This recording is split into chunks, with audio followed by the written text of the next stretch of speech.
Olá a todos, bem-vindos a mais um mergulho profundo aqui no Fé em Letras. E aí, pessoal? Prontos para desvendar um dos maiores mistérios da história. Ih, lá vem.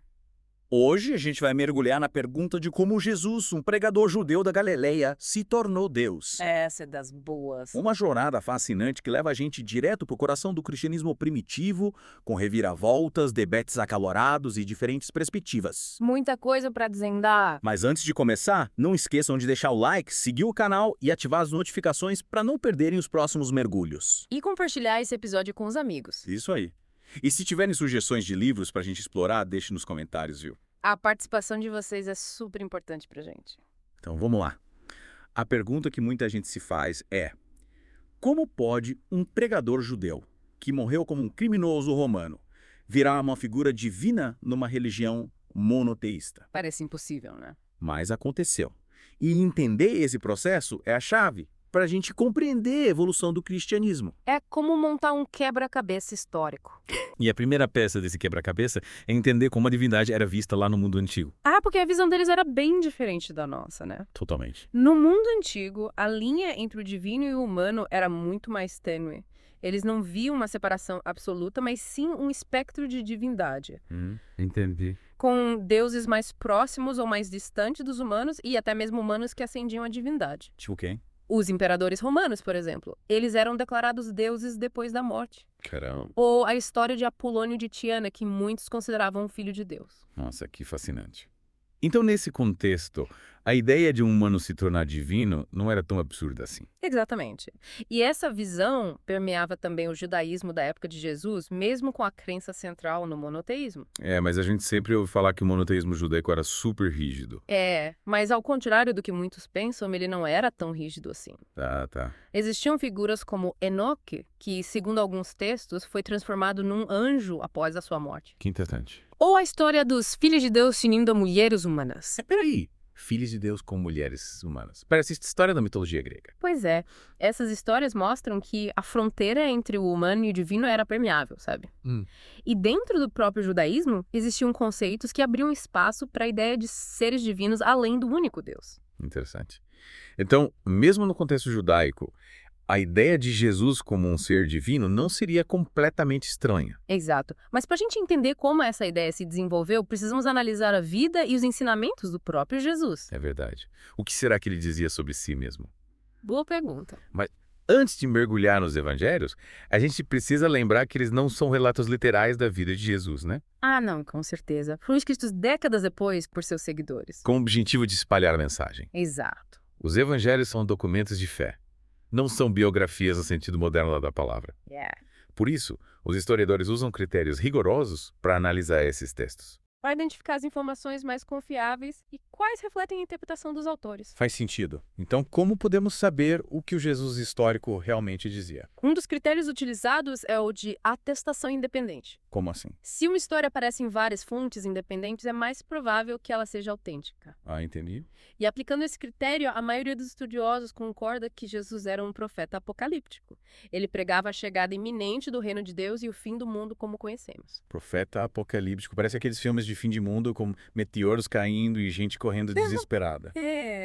Mas se Jesus era um profeta apocalíptico, como ele se tornou Deus? Essa é a grande questão. Cadê o ponto de virada nessa história? A crença na ressurreição de Jesus foi um momento crucial. É aí que a história toma um rumo completamente diferente. Eita.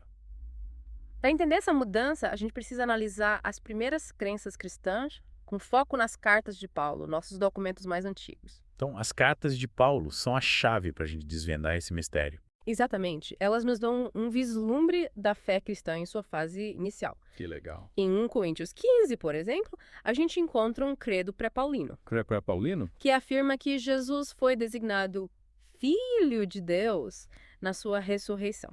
Esse é um ponto fundamental. Filho de Deus na ressurreição. Mas isso significa que ele não era considerado filho de Deus antes. Perfeito. É. Você captou a nuance. Olha só. É importante diferenciar essa cristologia da exaltação, da cristologia da encarnação, que a gente encontra em textos como o Evangelho de João, onde Jesus é apresentado como um ser divino pré-existente. Então a ideia inicial era de que Jesus se tornou filho de Deus após a ressurreição. Isso. E nunca ele já era divino antes de nascer. Exato. Nossa, isso muda tudo. E essa diferença é fundamental para a gente entender a evolução da cristologia, mas a história não termina por aí. Existiam outras interpretações sobre Jesus circulando entre os primeiros cristãos. É sério. Outras interpretações, quer dizer que nem todos concordavam sobre a natureza de Jesus. Parece que esse quebra-cabeça está ficando cada vez mais complexo. Com certeza. A cristologia, ou seja, o estudo da natureza de Cristo, era um tema fervilhante nos primeiros séculos do cristianismo. Não. Diversas correntes de pensamento se desenvolveram, cada uma com a sua própria interpretação. Então a igreja primitiva era um caldeirão de ideias. Tinha para todos os gostos. Tínhamos, por exemplo, os adopcionistas, Que é isso? que acreditavam que Jesus era um ser humano adotado por Deus, como os ebionitas. Um grupo de judeus cristãos que seguiam a lei judaica. Eles viam Jesus como um grande profeta, mas não como uma divindade. Entendi. E essa visão era popular na época. Ela tinha seus adeptos, mas a ideia da divindade de Jesus já estava se espalhando, encontrando resistência em alguns grupos, claro. Os ebionitas, por exemplo, se agarravam à tradição judaica e à crença num único Deus. Faz sentido. Para eles, a ideia de humano se tornar Deus era inaceitável. E além dos ebionitas, que outras visões a gente encontra? Tínhamos os docetistas, Dolfequistas.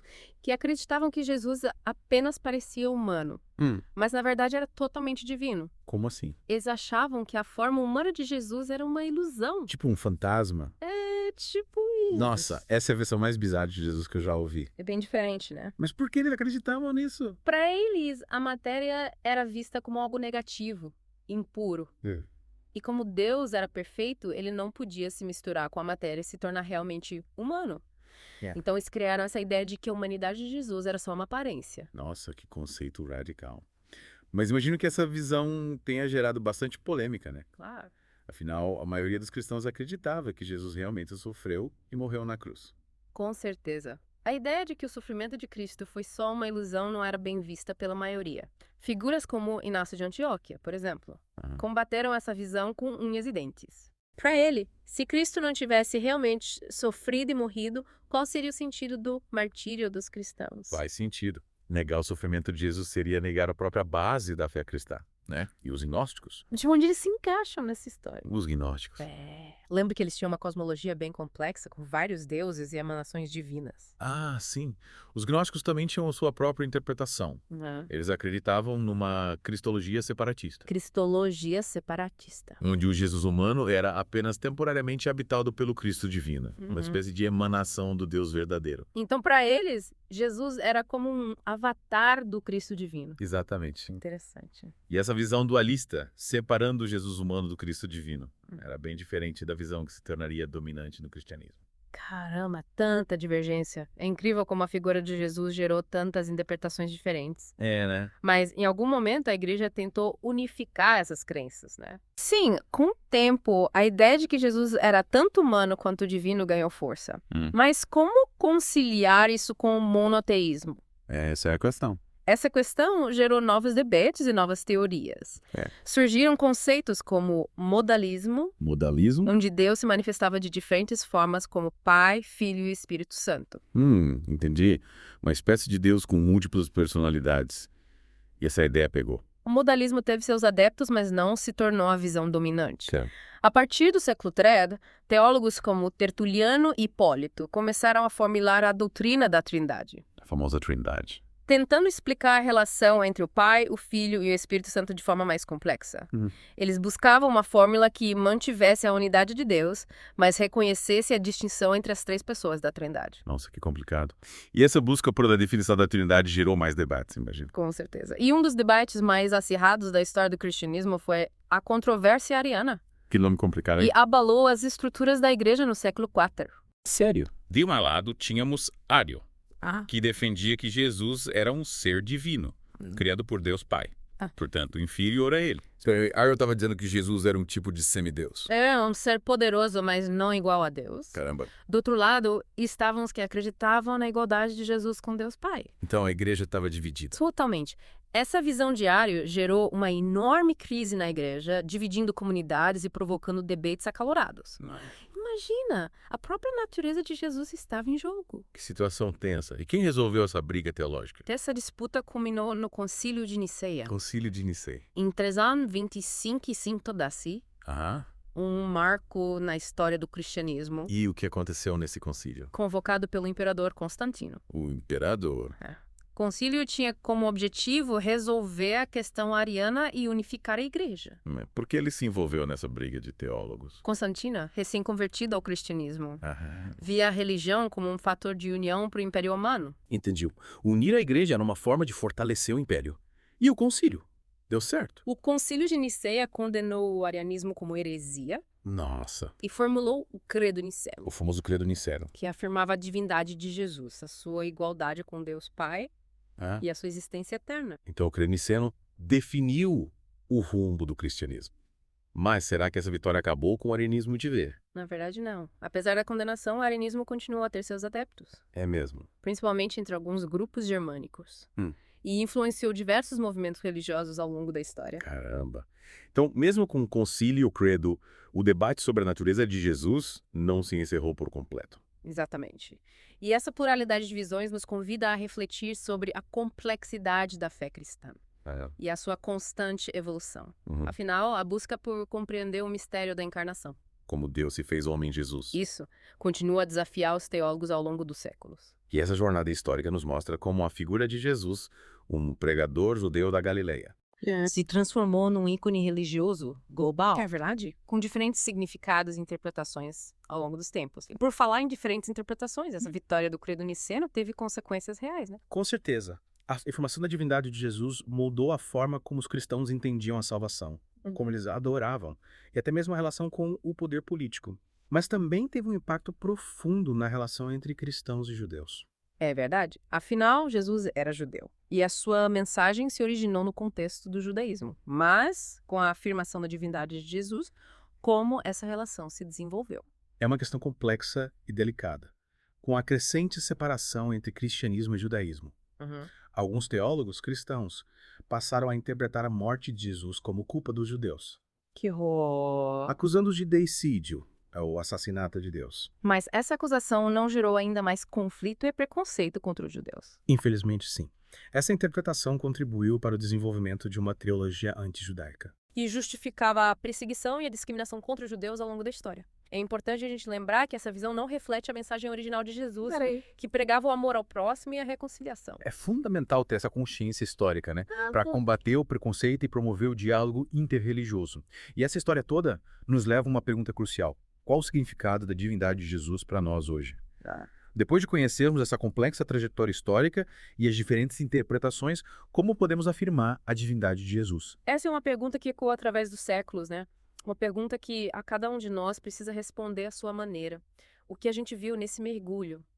A crença na divindade de Jesus não foi um evento instantâneo, foi uma jornada complexa, cheia de debates, nuances, diferentes perspectivas. Tipo, a ideia da divindade de Jesus foi sendo moldada ao longo do tempo, né? Como um rio que vai se adaptando à paisagem por onde ele passa. E essa jornada mostra pra gente que não existe uma resposta definitiva, uma fórmula mágica para entender esse mistério. Exatamente. A fé não é uma equação matemática, né? Com uma solução só. É uma experiência viva, que se transforma, se reinterpreta ao longo da história. E a beleza do cristianismo primitivo está justamente aí, nessa diversidade de visões. A busca constante para entender o significado da encarnação. E essa busca continua até hoje, né? Cada geração se depara com essa pergunta. Quem é Jesus para mim? Quem é ela? Homem, os dois. Com certeza. E não tem problema nenhum em ter dúvidas, em questionar. Buscar diferentes perspectivas. A fé não é um dogma imutável. É um caminho que a gente constrói, passo a passo, com reflexão, estudo e principalmente com uma experiência pessoal da mensagem de Jesus. No fim das contas, a mensagem é o que realmente importa, né? Independente da nossa interpretação sobre a natureza de Jesus, o chamado dele, o chamado ao amor, a compaixão, a justiça, continua inspirando a gente.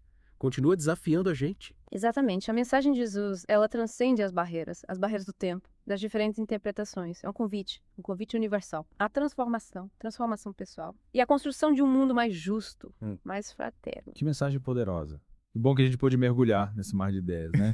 Desvendando os mistérios da cristologia, compreendendo essa jornada complexa de como Jesus se tornou Deus. Foi incrível, uma jornada fascinante e espero que tenha inspirado vocês a continuar buscando, a questionar, a construir o seu próprio caminho de fé. Afinal, o mais importante é que a mensagem de Jesus, ela continua ressoando nos nossos corações, nos guiando nas nossas vidas. E com essa mensagem de esperança, de busca, a gente encerra o nosso mergulho profundo de hoje. Esperamos que vocês tenham gostado dessa viagem pela história da cristologia.